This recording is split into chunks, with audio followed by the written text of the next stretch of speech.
14 फरवरी की जो घटना हुई पुलवामा अटैक, उसके बाद लोगों को लगा क्योंकि 15 तारीख को वंदे भारत एक्सप्रेस का हम कह सकते हैं कि लॉन्चिंग होनी थी। एक बड़ा प्रोग्राम था क्योंकि पहली दफा देश में हम कह सकते हैं स्वदेशी तकनीक से बनी हुई ट्रेन थी, यानी भारत में ही बनाई गई जो ट्रेन थी उसकी लॉन्चिंग हो रही थी नई दिल्ली से वाराणसी के बीच में। तमाम संशय था क्योंकि जर्नलिस्ट में लग रहा था कहीं ये प्रोग्राम कैंसिल तो नहीं होना है, क्या होना है? क्योंकि उस ट्रेन में मैं भी सवार था और उस प्रोग्राम को मैंने भी कवर किया था, तो इस तरीके के संशय थे, हो सकता है कि ये जो लॉन्चिंग है वो कहीं न कहीं कैंसल ना हो जाए। लेकिन लॉन्चिंग कैंसल नहीं हुई, खुद प्रधानमंत्री नरेंद्र मोदी ने हरी झंडी दिखाई और ट्रेन जो है एक सादा समारोह के बाद नई दिल्ली से वाराणसी के लिए रवाना हुई। और इस ट्रेन में रेल मंत्री पीयूष गोयल भी सवारी कर रहे थे, लोगों से बातचीत की और तमाम चीजें हुई। तो कहीं न कहीं एक दृढ़ निश्चय दिखाया गया कि इस तरीके की चीजों से देश हिलने वाला नहीं है, डरने वाला नहीं। तो वाक़ई वंदे भारत की अगर हम बात करते हैं तो 3 साल होने जा रहे हैं, यानी 15 फरवरी को 3 साल हो जाएँगे और आखिरकार वंदे भारत के लिए जो 400 ट्रेनों को घोषित किया गया है, वो किस तरीके की ट्रेनें होंगी, क्या-क्या होगा? तो इन सब पर बातचीत करने के लिए हमारे साथ वंदे भारत एक्सप्रेस के जनक कहे जाने वाले सुधांशु मणि जी हैं। आइए उन्हीं से बात करते हैं और उनसे जानते हैं कि आखिर आगे का रोड मैप क्या है। सुधांशु जी, आपका न्यूज़ स्टेशन में स्वागत है। नमस्कार, शुक्रिया। नमस्कार सर। सर, एक और चीज़ यहाँ पर जो तमाम दर्शक हमारे जानना चाहते हैं, वो ये है कि 3 साल होने जा रहे हैं, कंप्लीट हो जाएँगे। आज जी, 14 जी, जी। शाम है और 15 को 3 साल हो जाएँगे। अब वाराणसी के लिए पहली ट्रेन चली थी। क्या जी। कहेंगे सर? क्या मैसेज दिया गया था दुनिया को? अ, आपको बताऊँ कि दिसंबर 18 में मैं रिटायर हो गया था, तो ट्रेन तो बन के टेस्ट हो चुकी थी। वो कुछ छोटी-मोटी चीज़ें बची थी, कंट्रोवर्सी थी, क्लीयरेंस वगैरह लेके तो उसको कमर्शियल सर्विस में लाने में थोड़ी देर हो रही थी। इन एनी केस टेस्टिंग इसकी रिकॉर्ड टाइम में की थी आरडीएसओ ने और सरकार का भी ये इरादा था कि इसको इलेक्शन से पहले सर्विस में लाया जाए, इसलिए उस समय के जो रेल मंत्री थे उनका इंटरवेंशन हुआ होगा और फाइनली 15 को मोदी साहब ने इसको लॉन्च किया और 17 को पहली पहली 15 को एक ट्रायल रन हुआ, शायद उसमें आप भी गए रहे होंगे, मुझे याद नहीं है। और 17 को कमर्शियल सर्विस में आई। तो मैसेज तो इससे यही गई थी क्योंकि ट्रेन की हाइप तो थोड़ी बहुत, हाइप या कहिए एक एडवर्टीजमेंट टाइप का, तो मीडिया में आप लोग की वजह से बहुत कुछ हो ही गया था, तो एक एक्साइटमेंट तो लोगों में था ही, रेलवेमैन में तो था ही, नॉन रेलवेमैन ट्रैवलिंग पब्लिक में और पब्लिक एट लार्ज सब में था। तो बड़ा एक अच्छी मैसेज गई लोगों में कि अपना देश की बनाई हुई एक चीज जो खूबसूरत भी है और तेज भी है, अब सर्विस में आने वाली है। यही मैसेज थी उस दिन। सर, मैं उस ट्रेन में खुद सवार था और रेल मंत्री पीयूष गोयल जी भी उसमें मौजूद रहे और जी। तमाम और हस्तियाँ भी थी जिसमें मुरली मनोहर जोशी थे और सांसद भी थे जो साथ उस ट्रेन में सवार थे। लेकिन रास्ते में जो क्रेज़ दिखा, यानी जगह-जगह पर लोग इंतज़ार कर रहे थे। आप सोचिए कि जिन लोगों को पता था ये ट्रेन निकल रही है और दूर से हाथ हिला रहे थे क्योंकि बड़ी-बड़ी खिड़कियाँ हैं, सब दिख रहा था बाहर क्या हो रहा है। हर एक रेलवे क्रॉसिंग पर लोग इसके मोबाइल से फ़ोटो बना रहे थे, वीडियो बना रहे थे। तो ये एक अलग तरीके का माहौल था। कहीं न कहीं लोगों में इस बात का भरोसा था, विश्वास था कि देश के इंजीनियर्स ने वो काम कर दिखाया है जिसको वो सोचा करते हैं। सर, क्या कहेंगे? अब आप वो ये सब बातें याद दिला रहे हैं, तो मैं तो सोचता हूँ चूंकि मेरे पास ऐसे अल्फाज नहीं है, तो मैं किसी अपने चाचा का सहारा ले लूं। तो आज 3 साल जरूर हो गए और 3 साल में ट्रेन और बनी नहीं, लेकिन जो उसका जो भी मलाल है वो पीछे रह गया। अब बड़ी अनाउंसमेंट हो गया कि और बनेंगी, तो वो कुछ ऐसे है कि इस जिंदगी में इतनी फरागत किसे नसीब, फरागत यानी छुटकारा, इस जिंदगी में इतनी फरागत किसे नसीब, इतना ना याद आ कि तुझे भूल जाएं हम। तो बीच बीच में आपके यहाँ बात होती रहती है, इसलिए वंदे भारत ट्रेन जो है चर्चा में आ ही जाती है। और वही मैं कह रहा हूँ कि बहुत बातें हुई, लेकिन आज का दिन कुछ खास है। और हम तो समझे थे कि हम भूल गए हैं उनको, हम तो समझे थे कि हम भूल गए हैं उनको, क्या हुआ आज ये किस बात पे रोना आया। साहिर साहब की ये का शेर है। तो रोना तो कोई मलाल का ही रोना नहीं है, थोड़ा बहुत खुशी का भी है। और खुशी इसलिए, आपको पता ही है कि 400 और ट्रेन बनने वाली है। तो आज हम लोग आप आगे बढ़े। आज कुछ ये भी बात करना चाहेंगे कि रोड मैप पे तो हम लोग बात कर चुके हैं, थोड़ा ये बात करना चाहेंगे कि अभी जो इमीडिएटली आईसीएफ से निकलने वाली है, तीसरी चौथी उसके बाद की रेक, उनमें क्या क्या इंप्रूवमेंट होना चाहिए, क्योंकि ये पहले जो ट्रेन बनी है दो, उनसे बेहतर होनी चाहिए। तो ये ट्रेन बेहतर होनी चाहिए सर। एक आपकी लिखी हुई किताब भी हम अपने दर्शकों को दिखाना चाहेंगे। जी ये जी जी। जब वंदे भारत का नाम आएगा तो सुधांशु मणि जी का नाम जो है एकदम लोगों के जहन में कौंधेगा, और निश्चित तौर पर कौंधेगा, इसमें कोई दो राय नहीं। और आने वाले दिनों में जब 400 ट्रेनें चलेंगी, देश के अलग अलग हिस्सों को जोड़ेंगी, और खास तौर पर सरकार का भी यही फोकस है। तो सर, अब जो ट्रेनें आने जा रही हैं जो आपने बनाई, उससे वो कैसे अलग होंगी? जी, तो उस पे जाने से पहले एक मजेदार बात आपको बता दें। एक तुर्रा है ये, और यही दुनिया है। जब अब मोदी साहब आए हैं ट्रेन को लॉन्च करने, रेल मंत्री तो थे ही, तो मैं तो टीवी पे बैठा देख रहा था। मेरे पास एक फोन आया आज वहां के जीएम साहब का कि आप आए नहीं। मैंने कहा मतलब क्या बिना बुलाए आ जाऊं? तो खैर उन्होंने कहा अरे आपको रेलवे बोर्ड को बुलाना था, रेलवे बोर्ड से ने शायद उनको कहा कि तुमने नहीं बुलाया। आप जो भी कंफ्यूजन हो, वो बात इंपॉर्टेंट नहीं है। इंपॉर्टेंट ये है कि जो तस्वीर पे टीवी पे जो तस्वीर देखी मैंने, कि जो लोग कुछ रेलवे बोर्ड के ही अफसर, जो लोग रोक रहे थे ट्रेन को, जिनका बनाने में कोई कंट्रीब्यूशन नहीं था, वो बहुत आगे बढ़ बढ़ के ट्रेन के बारे में मोदी जी को समझा रहे थे। तो खैर वो बात एक अम्यूजिंग सी चीज लगी मुझे। और इस पे क्या कहा जाए, आपके सवाल पे आते हैं। मैं बार बार कह रहा हूं कि जो ये 3 साल में आपने सीखा है ट्रेन को चला के, ऐसा तो है नहीं कि एकदम, मैं बार बार कहता हूं कि कोई वर्ल्ड क्लास ट्रेन आपने बना दी है, नियर वर्ल्ड क्लास थी। और चूंकि हम लोग के यहाँ जैसी ट्रेन है उसके मुकाबले में बहुत सी खूबियां थी इसमें, इसलिए इतना प्यार मिला इसके बारे में। पर रेलवे वालों को, बनाने वालों को आईसीएफ में, ये इससे ऑब्लिवियस नहीं होना चाहिए कि इसमें जो कुछ भी हमने सीखा है उन कमियों को पूरा किया जाए। और अभी भी वक्त है। आप मई जून तक, अप्रैल मई जून के पीरियड में निकालेंगे तीनों, ये बहुत जरूरी है कि जो कमियां थी उसको पूरा किया जाए, ठीक किया जाए। और वो मैं आपको बताता हूं वन बाय वन। एक इसमें जो मेन मुद्दा था, जिसके चलते स्पेसिफिकेशन बदला गया है, वो मैं दरकिनार कर देता हूं हर बार, क्योंकि उसमें कोई ऐसी बात नहीं थी कि ट्रेन को इंप्रूव किया जाए। वो ऐसी चीजें थी जो एक तरह से ट्रेन को रोकने के लिए की गई थी। और इन द प्रोसेस एक्सेलरेशन जब थोड़ा तेज मिल गया, आपको राइड कंफर्ट सुपीरियर हो गई, और शायद टेस्टिंग के बाद हो भी जाए, लेकिन उसकी कोई दरकार नहीं थी। मतलब उससे कोई इंप्रूवमेंट ना, आप लोग कितने लोग आपको मिल जाएंगे जो कहते हैं कि ट्रेन 18 का राइड जो है एलएचबी कोचेस से सुपीरियर है और कोई जर्क नहीं है। आप उसको इंप्रूव करने चले, और ये एक्सेलरेशन बढ़ा के आप 2-3 मिनट दिल्ली बना वाराणसी के बीच में बचा सकते हैं, तो कोई मतलब की चीज नहीं थी, डेकोरेटिव थी।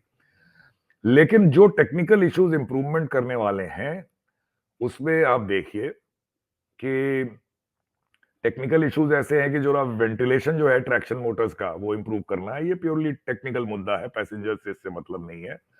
और केबल लेआउट इंप्रूव करना है, जिससे थोड़ा यूजर फ्रेंडली, मेंटेनेंस फ्रेंडली हो जाए। और मैंने सुना है कि जो प्लग डोर में स्टेपर है, जो स्टेप, वो शायद इस ट्रेन से हटा दिया गया है या नहीं, मुझे पक्का नहीं पता है। पर अगर ऐसा किया गया है तो वो भी गलत होगा, अगर कहीं प्लेटफॉर्म से लड़ने की नौबत आ रही थी स्टेपर की, तो उसको दूसरे ढंग से एड्रेस करना चाहिए था, स्टेपर की हाइट थोड़ी घटा के, या तो ये मुझे पक्का नहीं पता है, लेकिन अगर स्टेपर के बिना बन रहा है तो ये ठीक नहीं होगा। और जो मुद्दे थे, आपको अक्सर आपके प्रोग्राम में भी पैसेंजर लिखते रहते हैं कि एक तो सीट्स वो कहते हैं कि कंफर्टेबल नहीं है, और मैं मानता हूं कि ये और यहाँ थोड़ी गलती हम लोग से हुई कि हम लोगों ने European type slide forward seat लगाई, बजाय इसके कि ये रिक्लाइनिंग सीट हो। वो इसलिए किया था कि वो जो स्नैक टेबल है वो हमारी ट्रेनों में, शताब्दी वगैरह में, वो टेढ़ा मेढ़ा हो जाता है, वो ना हो। लेकिन अब ऐसी डिजाइन सीट की लगाया जाए जो रिक्लाइनिंग भी हो और स्नैक टेबल की इंटीग्रिटी भी रहे। थोड़ी केटरिंग के सामान रखने की जगह कम थी, उसको पूरा करना चाहिए। एक मैंने सुना है कि ये जो सो कॉल्ड नया स्पेसिफिकेशन है, इसमें जो पैसेंजर इंफॉर्मेशन सिस्टम, ये एक यूएसपी है इस ट्रेन का, शायद उन्होंने हटा दिया है उसको। तो मुझे उम्मीद है कि आईसीएफ ने उसको माना नहीं होगा, और पैसेंजर इंफॉर्मेशन सिस्टम जो एलसीडी स्क्रीन्स के थ्रू है वो जरूर होगा, और शायद पहले से कुछ बेहतर भी होगा। एक आपने देखा होगा कि हमारी कोचेस में एक बड़ी भद्दी सी इमरजेंसी विंडो लगती है, एलएचबी कोच में देखा होगा आपने और कोचेस में, वो भी इस ट्रेन 18 में नहीं थी, क्योंकि वो दूसरे तरीके से इसमें इवैक्यूएशन होना था। प्लग डोर इसको मैनुअली भी ऑपरेट कर सकते हैं, और ये जो emergency window, so called emergency window है, वो मेरी नॉलेज में आज तक कभी नहीं यूज हुई है। तो एक आपने दिखाने के लिए, जिसको कहते हैं नजर बट्टू लगा रखा है, उसका कोई मतलब नहीं है। तो ये लेकिन ट्रेन की एस्थेटिक्स को बहुत बिगाड़ेगा। तो मुझे उम्मीद है कि आईसीएफ ये इमरजेंसी विंडो भद्दी वाली इसमें नहीं लगाएगा, और मुझे पता नहीं क्या कर रहे हैं वो, पर मुझे उम्मीद है कि नहीं करेंगे। एक बड़ी खामी थी कि जो पैनलिंग है ट्रेन की, और उस शेल मैन्युफैक्चर से भी रिलेटेड है, उनमें कहीं कहीं अनइवन गैप्स थे। आपको वो गैप्स जो है होने नहीं चाहिए, वरना थोड़ी अगलीनेस लाता है इंटीरियर में। आप प्लेन में जाइए कभी, आप देखिए जो पैनल होते हैं कितने एक्यूरेटली एक दूसरे से फ्लश, या एक दूसरे का गैप जो है यूनिफॉर्म रहता है। तो मुझे उम्मीद है कि इस चीज पे भी थोड़ा काम होगा। एक दो चीजें और हैं, जैसे जो rubber flooring, high quality rubber flooring हम लोगों ने लगाई थी, वो सुना है कि कुछ डैमेज हुई है, बिकॉज लोग लगेज खींचते हैं ट्रेन में। तो उसको मद्देनजर आप कोई और अच्छी प्लीजिंग आप दूसरी टाइप की फ्लोरिंग इसमें लगाएं, और मुझे लगता है कि आईसीएफ जरूर इस बारे में कुछ कर रहा होगा। फिर आपने सुना होगा कि इसके शीशे टूट जाते थे। टूट क्या जाते थे, मतलब पत्थर फेंकते थे लोग, और वो जो टफ एंड ग्लास था वो टूट जाते थे। तो उससे बेटर शैटर प्रूफ कोई लैमिनेटेड ग्लास यूज करना चाहिए, जिससे जो बिखरता था ग्लास वैसा ना हो। और बाकी बचा, आपको नोज की शक्ल आपने देखी है कि बहुत खराब हो जाती है, क्योंकि वो कैटल रनओवर केसेस होते रहते हैं, और रोज आप जल्दी जल्दी नोज को बदल नहीं सकते। तो और रिपेयर के लिए वो बहुत अमीनेबल नहीं है।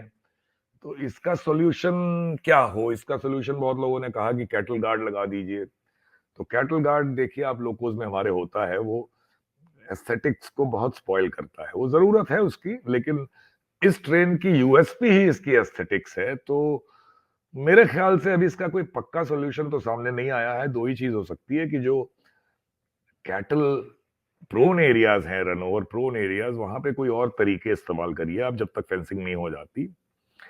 और कोई इतना बड़ा खर्चा नहीं है, खर्चा जरूर है। आप गियर्ड अप रहिए कि अगर नोज डैमेज हो तो पूरा का पूरा नोज, और कम से कम उसका हाफ पोर्शन आप रिप्लेस करें, और ट्रेन के लुक्स को जो है मेंटेन करें। तो ये कुछ चीजें हैं जो मैं चाहता हूं जरूर इम्प्रूवमेंट हो। और एक चीज और मैंने सुनी है कि जो लाइटिंग है वो शायद बहुत रिलायबल नहीं रही, वो टच फ्री लाइटिंग जो थी। तो उसको देखना होगा कि, हालांकि अच्छे सप्लायर से ली गई थी, कि लाइटिंग में ये कंप्लेंट ना आए। ये बस कुछ मुद्दे हैं जो passenger touch and feel items हैं, और मुझे पूरी उम्मीद है आईसीएफ इस बारे में एक्टिव होगा। क्योंकि अगर ट्रेन ऐसी बनी जो पिछली ट्रेन की बराबरी करती है, या उससे खराब बनी तब तो बात ही छोड़िए, बराबरी ही करती है और इन चीजों को एड्रेस नहीं किया, तो पैसेंजर्स को अच्छा नहीं लगेगा। तो वो बड़ा जरूरी है कि आप ये इम्प्रूवमेंट्स जरूर करें ट्रेन में। बड़ी अनोखी बात आपने कही, जो आपने बनाया उससे बेहतरीन बनाना है। जी बिल्कुल बिल्कुल, बहुत जरूरी है। आपको वक्त भी मिला है, आपकी टीम भी मोरलेस वही है, तो जरूर उससे बेहतर बनाने की पूरी कोशिश होनी चाहिए। सर एक और चीज़, तमाम लोग जो हमारे दर्शक हैं, उनका कहना है इसका कलर जो है आपने जो चुना, ये जी। क्यों चुना? अब मैं अपने ऊपर तो जरा भी क्रेडिट नहीं लूंगा, क्योंकि ये कलर श्रीनिवास जी हमारे चीफ डिजाइन इंजीनियर थे, शायद उन्होंने चूज किया था और दिखाया भी था कि ये कलर है, तो मैंने कहा भाई ठीक है, कोई मैं मेरे को आर्टिस्टिक सेंस शायद उतना नहीं हो, मुझे तो अच्छा लगता है ये कलर। कुछ लोगों ने कहा है कि और कोई कलर क्यों नहीं, तो ये तो पर्सनल चॉइस भी थोड़ी होती है। अब इतनी बननी है, इसमें कई कलर में भी बन सकती है, कोई जरूरी नहीं है कि वही कलर रहे।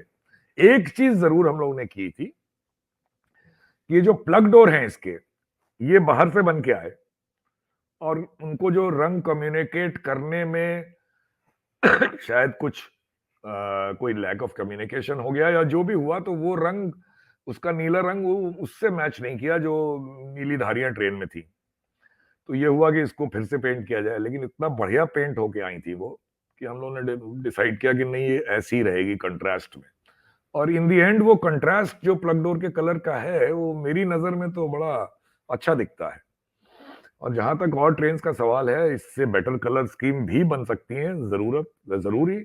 और कुछ ट्रेन वैसे भी बना सकती हैं अलग अलग पेंट। इतनी ट्रेन जब बनी है तो कोई खास बड़ा मुद्दा नहीं है।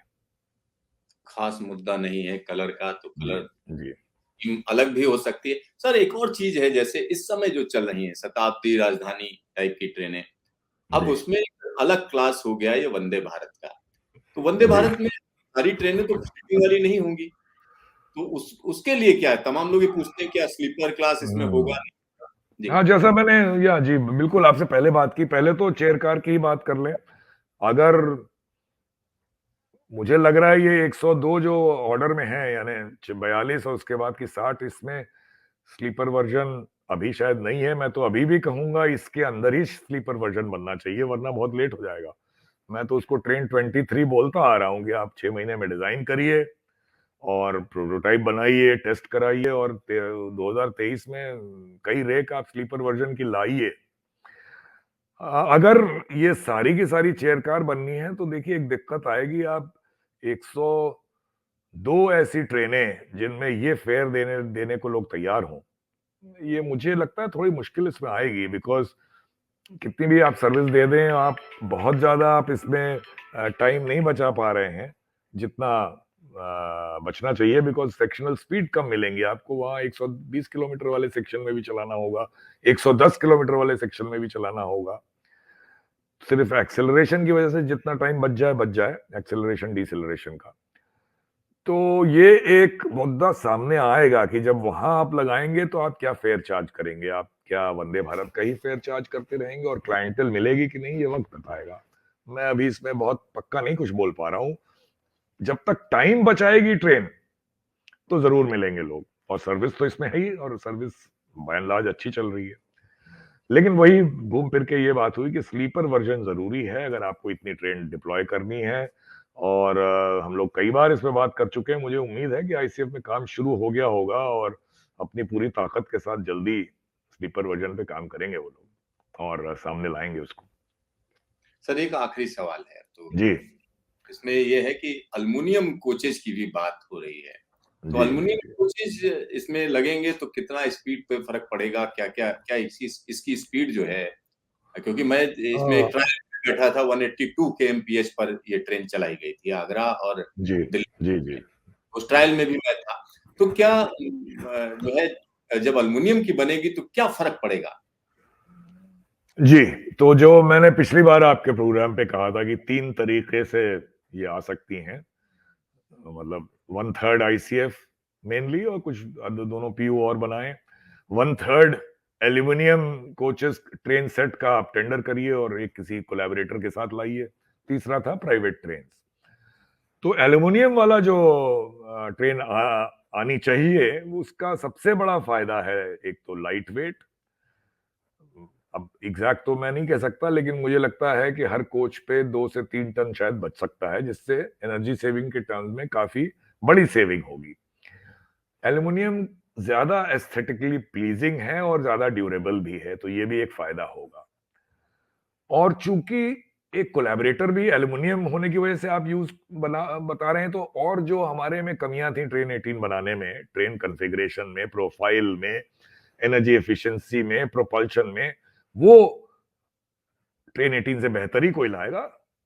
तो ये सारे फायदे होंगे उस ट्रेन के, और मैं समझता हूं कि एक तरह से धीरे धीरे बहुत सी इस स्पीड रेंज में ट्रेन अब ज्यादा एल्यूमिनियम की बनने लगी हैं। स्टेनलेस स्टील की भी बनती हैं अभी भी, ऐसा नहीं है कि नहीं बनती है। तो एक प्रोग्रेसिव एक इम्प्रूवमेंट होगा हम लोग के ट्रेन सेट के रेजीम में, और ये फायदे रहेंगे। और जहां तक स्पीड का सवाल है,